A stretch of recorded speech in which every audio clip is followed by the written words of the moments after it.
po jako akawuwo.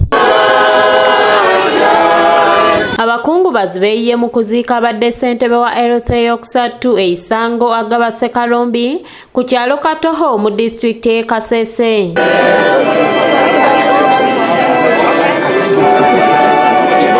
Newankubadde abakungubazi bano abadde bangi abamu bagezezzaako okwambala obukookolo ziyite masks, wabula ng'abamu bakira tebeefiirayo ekintu eky'obulabe.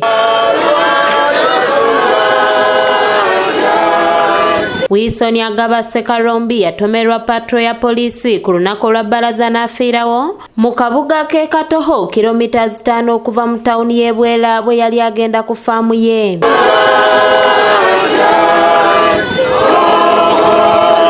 Abatuuze basiimye enkolagana gye babadde nayo n'omugenzi, kyokka ne bavumirira engeri ey'ekimama abavuga emmotoka za poliisi gye bavugamu. Nemumikya ahese okwakitaka emotoka eyo mwititimana mwikanayongererayo y'amavulirano.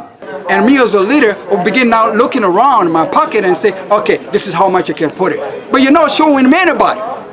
You ask anybody here in the Bukonzo County West, nobody received the food. Mu kuziika aduumira poliisi y'e Bwera Sadati Sabira ategeeza nga poliisi y'eggwanga bwewaddeyo obukadde bwa siringi za Uganda 5 ziyambeko mu nteekateeka eno. Poliisi eya Uganda, that is the Inspector General of Police, erina ofisi omukulu owe poliisi omwekyosi has sent a humble moderate contribution of 5 million.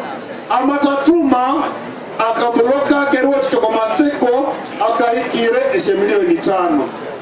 Which I have received it in the account. I will hand over to the family after withdrawing. Sabira era ategeeza nga driver wa patro ya poliisi bwe yakwatiddwa nga yasangiddwa bundi bujo n'asaba bano okuba abakakamu wamu n'abooluganda lw'omugenzi nga poliisi yakutambula nabo mu nsonga eno. So we pray that may his soul rest in eternal peace. Tugasaba tumwendagaba mube mayowewe ahumule buholo. Robert Kule yakusakidde eggulire lino okulwa ABS Television. Kandi ekintu ekitukana kikolewo si ab'empoliisi mbaka bwende bwano obuli